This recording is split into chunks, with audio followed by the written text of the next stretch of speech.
Good afternoon, YouTube. Take two. Today I want to share with you guys the brand new stereo I put in my 2000 Honda Accord. If you guys have been watching me for a while, you guys know I'm a huge watch and cologne guy, but I absolutely love cars.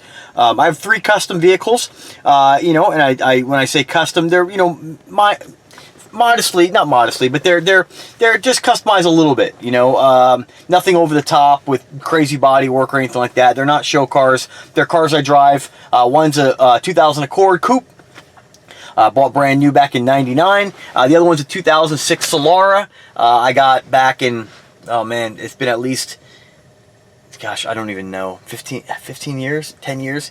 And then I have a 2003 Jaguar S-Type. All the vehicles have chrome wheels on them. All vehicles are lowered. They all have exhaust. And those are basically the things I do. Exhaust, intake, maybe a header, a little paintwork here and there, you know, cross-drilled rotors, wheels, just suspension, just the basics. Tint, nothing too over the top. They're mostly stock with those extra additions. But one thing I always do in a car is I put a stereo in it, and so the Honda stereo has gone through, you know, different phases. It's always had a couple 10s. I've always had MB quartz in the front. Highly recommend, you know, MB quartz. But you know, let me put this camera over here a little bit, guys, because let me try to put you guys down here. All right, that'll work. Easier for me to do this like this. And I apologize. You guys know my videos are pretty raw, unedited, and pretty crude when it comes to how I film. It's just how I choose to film. It's how I like to run the channel. So anyway, again, I've always had 210s in the car, ported. My just so you guys know a little bit about what I like in music. I listen to all music, but I'm a huge fan of ported sub boxes. I'd never go sealed. Sealed to me sounds, you'll hear a lot of guys talk about, oh man, sealed are tight. I think they sound terrible. So ported, tuned to 30, 32, 33 hertz. Super happy. MB quartz, fantastic. These are original MB quartz. I bought these MB quartz in 1996. I had them in a truck, a lowrider truck I had, and then they were a 3-way. I got rid of the mid-range. I converted them just to a 2-way using the same crossover. They sound great. They work great. I've had them for years. Now, the only thing that did happen with them is that the door panel, the guy who originally, before I did my own work, the guy who built the spacers for this particular car, because this car came with kind of an odd door adapter, to put in aftermarket speakers and doors, he built an MDF spacer plate. And if common sense, but you know, you think professionals know what they're doing. They made it out of MDF, and MDF, you should never use MDF on anywhere it's gonna get wet. MDF swells. So what that did is it kind of tweaked the speakers, and over time, it started to distort the MB quartz 6.5. And eventually it damaged the speaker. So I still use the crossover networks. I still use the tweeters. And let's face it, when it comes to separates, in my opinion, the most important part is what kind of tweeter do you like? Do you like, you know, metal tweeters, which is what I do? I prefer a tinny, kind of more sharp highs, more tinny. Some people like something a little more softer. MB quartz, I'm not sure about today, but at least these and the ones in my Solara have titanium dome tweeters. So really bright, really tinny. I love them. So what I did do is I utilized the tweeters, still use those, use the crossover networks. Then I went ahead and just got some aftermarket 5 1/4 drivers and aftermarket, because they make them now, aftermarket Metra door adapters, which are plastic. They're never going to wear out. They're perfect. So just so you guys know, that's kind of what I have in this car, and a couple amps. So the deck has gone through a few changes. Went with single DINs back in the day, and then that went to double DIN. Now that we've kind of gotten, these electronics have gotten cheaper and cheaper, now I have an Android deck, and I put Android decks in both cars. So this is the deck I want to talk about today. Just going to turn the camera around here, and you guys can see what I'm working with here. So this is a what I consider the Tesla style Android decks. I have one similar in my Solara. I was going to get the exact same deck, but I went with this deck because in this particular car, the other deck I have in it, I'll put a link in the description for that video. It has buttons on the side, and the screen is not quite as tall. It's squattier. It's wider, you know. It's still portrait style, but in this car, those buttons would have overhung a little bit, and you know, I just wasn't sure how that was going to look. I wanted this to look like it was sort of factory, and I still wanted to be able to utilize or see the burlwood trim panel on this here, you know. So I think this was a great choice. This double DIN, to the best of my knowledge, there are 2 double DIN decks you can get that are like this Tesla style portrait style Android deck. This one and the one I have my Solara, check out that video. Both are similar as far as specs and operating system. The only thing, both don't have DVD players or CD players, so just keep that in mind. All your media has to be digital. If you're old school, these aren't going to work for you. There's other options for you. But as far as this vertical style deck, these, to the best of my knowledge, are the only two.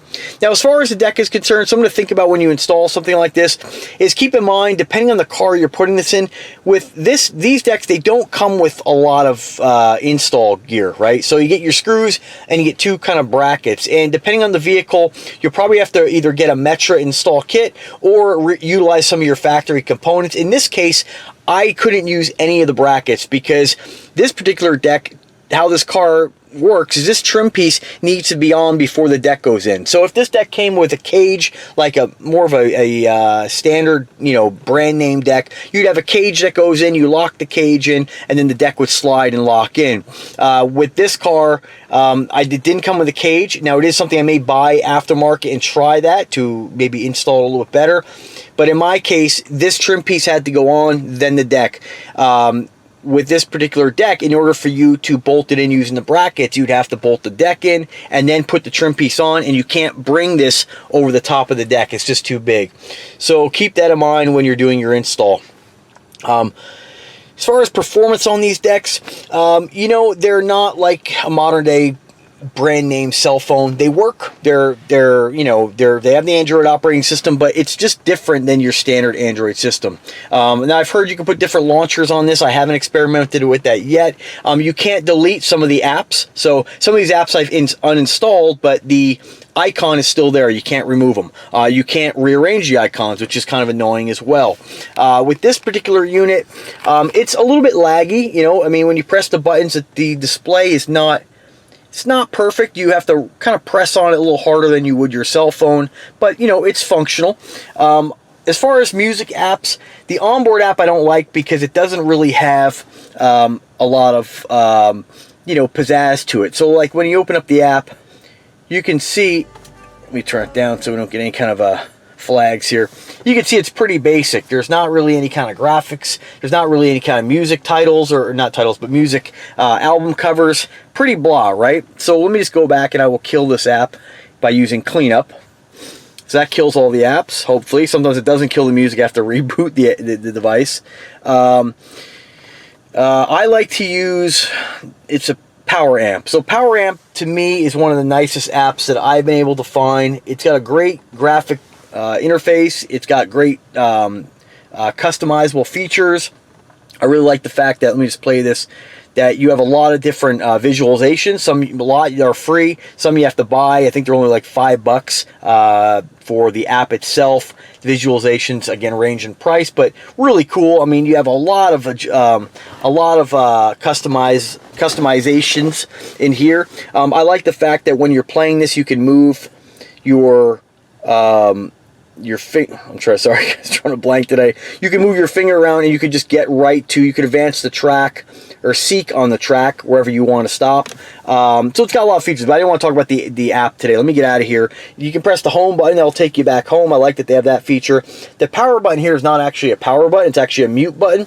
You have your back button and you have two push button volume control buttons, but what I like about these, the other Android deck as well, you have an actual volume knob. So this is really easy for me to be driving, not taking my eyes off the road, and be able to adjust the volume and of course the track forward or back. You know, you have your auxiliary input, which I never use. It does have two microphones, or one microphone on it for hands-free communication with your phone. I haven't tried that yet. Your remote receiver, and then two USB ports. Downside to this, one is for data, the other one's strictly for charging. So it's just a powered port. Really kind of dumb because hanging out the back, there's a third USB port you can use for another media stick. So they should have just added that one as a charging unit. It would have been nice to have a nice balanced look here and have another easy way to insert a USB drive. But you know, honestly, I have like 100 gigs of music on this one little drive. This is by SanDisk, super small. It was under $20 for 128 gigs. pretty incredible.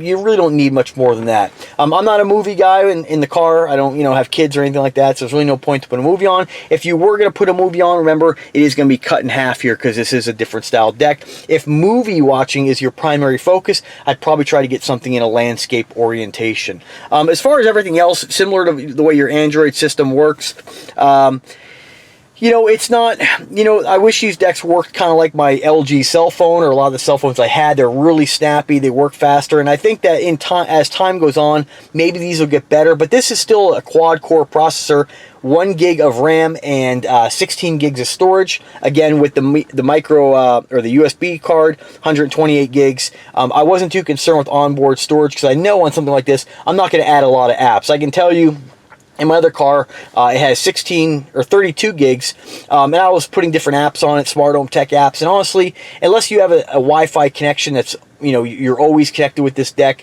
there's really no point in having it, in my opinion. The stuff like calendar and even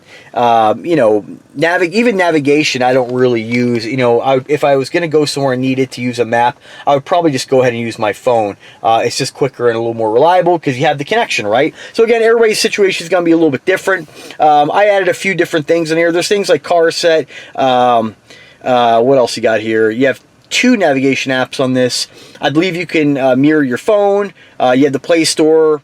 I added VLC because if I want to just kind of browse through folders and pick a song, I can. Sometimes if you were to go add new media to this, you'll have to do a full rescan under Power Amp, and it takes a little bit of time. Sometimes I get in the car and I'm like, I just put a new song on. I want to play it real quick. I'll just go to File Explorer and use VLC to play that. It's a lot quicker. But overall, I like the deck. The price is great. Only downside, and I will put a link in the description for where you to not buy this from and where I recommend it. This came damaged. So be real careful with some of these sellers on eBay. Honestly, I'm going to link you guys to Amazon because Amazon, if you have any problems with this deck, you can return it. You can get an exchange in most cases without having to really wait. They'll send it off, and then you can just send the other one back. In most cases, they'll give you the return label with that. You can print it. Amazon's just a great way to buy honestly anything, and this has been a really poor experience. I will put the seller name and link in the description for you not to buy from this guy. Buy it from eBay. It's only going to cost you like $10 more buying it through Amazon. If you have any issues, they're going to take care of you. I just again have learned my lesson. Buying anything of any kind of value on eBay, you just have to be really careful with the sellers. This was a guy who had a lot of sellers. I think the seller name is Car Pump. Claimed it's, and be careful where you buy from. Claimed it's, a lot of these Chinese companies will claim that the item is in Kentucky. You'll go to buy it, it'll say, oh, free 4-day shipping, and then they won't drop it off or ship it. And this ended up taking like 8 days to get. So I only bought from this guy because I wanted the deck to get here in 4 days. Came late, which I was still disappointed on, but then really no care in how they packaged it. And I don't know if you can see that, but it is got a huge, you probably can't see it, the light's not hitting it right. There is a bend, there it is, a bend in the screen where this was either just improperly made or damaged in shipping. And again, not a huge deal. I'm fighting with them right now. I'm hoping to get either a partial refund or a refund for this, or just a replacement. I'd honestly like just to send it back and get a new one, but the seller is fighting me on everything. They tried to get me to ship it to China, which you got to be careful. Don't be shipping it to China because most likely it's going to cost you way too much to have this delivery confirmed. And then, PayPal and eBay, they have very strict policies on where you ship things to. So better just to file a claim with your credit card, which is what I've done. So we'll see. I'll keep you guys posted on what happens. But overall, pretty cool deck. Overall, it looks pretty cool. Again, I've customized the background a little bit here with some roses. You can pick whatever you want. It's basically just a big tablet in your car. I will say some of these decks, they don't work as great as some of your brand name stuff. There is a little bit of very, very slight engine whine through this deck, which has nothing to do with grounds or anything like that. It's just the deck. The other deck did the same thing in my Solara. Every other deck I've had in this car has no noise at all. What else? I'd probably order an antenna extension on this thing, because remember, it's a shorter deck, so your antenna probably won't reach. So if you're going to order this, get a a 1-foot antenna extension just to have. I ordered one. I still have to put it in. I would get a universal cage for it if you're going to be installing this. If buy it through Amazon. If you don't need it, you could send it back. At least you'll have it. Nothing's worse than getting ready to install something and realizing, shoot, it's not. You have something you need a part. You got to go back in there. What else about it? Honestly, these things, they just look really cool. And because all the music I listen to is digital, I want something with a very nice display and the ability to pick my own music app. And that's mainly why I went with this. My power acoustic deck I had in here, nice and fast and snappy interface, but it had big giant screen. For the size of the screen, it only had maybe 10 characters of text. So it was just a big waste, basically, in my opinion. So I like the Android decks because they have more customization or customizing ability. There is a little bit of sacrifice in your sound quality. I wouldn't even say sound quality. If you have to be, the way I look at it in car audio, you have the loud exhaust, the intake. You have, especially in an older car like mine, it's been lowered. You have little creaks and little noises the car makes. It's not like a brand new car where everything's super quiet. That's just something you have to live with. And most time I drive with the windows down in the spring and summer. So, a little bit of hiss or a little bit of engine noise, as long as it's not major, to me, it's not a big deal. And I don't know if you can hear it now. It's on. You don't really turn off the air here. I mean, there's a ever so slight hiss. It's very slight. And I just don't think it's a big deal. Again, everybody's different. Everybody's taste is different. As far as the decks that sound the best in here, of course, my Panasonic and my Pioneer, those were the nicest decks. Other thing to keep in consideration too, this deck only has one set of pre-outs. So in my case, I had 2 of the RCAs there, one for sub, one for my high amp. Those ran actually, naturally to the back of the car with the amps. What I did is I basically just used the one RCA, and basically I'm daisy chaining the sub amp off the main amp. So because I have a separate bass knob, it doesn't really affect the sound quality. It didn't affect my ability to adjust the bass on the fly. If you are installing any kind of amp in your car and you're having subs, no matter what, even if you have to pay extra for it, most of the aftermarket amps nowadays come with the bass knob. Add a bass knob. You'll thank me later for it, because even if your deck has the ability to change the sub volume and have sub controls, I've never seen a deck that has a really easy to use quick sub control. You have to go into the menu. My power acoustic deck, actually, once you went into the sub menu, it turned off the audio, so you had to adjust it and then go back into USB. So this, at least with your bass knob, and I have mine mounted down here on the fly, I can adjust that bass. And some songs you want to really kick, other songs you want to be a little more subtle. So I think that's the easiest way to do that. And just leave your sub control flat, or wherever you want to leave it on the deck itself. So that's about it, guys. Let me turn the camera back on me and I'll close. So I want to thank you guys for taking the time to listen to me ramble about this deck. Remember, links are in the description. If you guys have any questions whatsoever, do not hesitate to ask. Check out my other video on the other Android deck that I did for my Solara. Another great option for you. Just depends on your car, and you want to pick something that's going to look custom but stock at the same time. So if I can help in any way, let me know, guys. I'll answer any questions you have. Thanks for watching the video. Do subscribe to the channel if you like the content. As always, guys, have a great day and take care of yourselves out there. Bye-bye.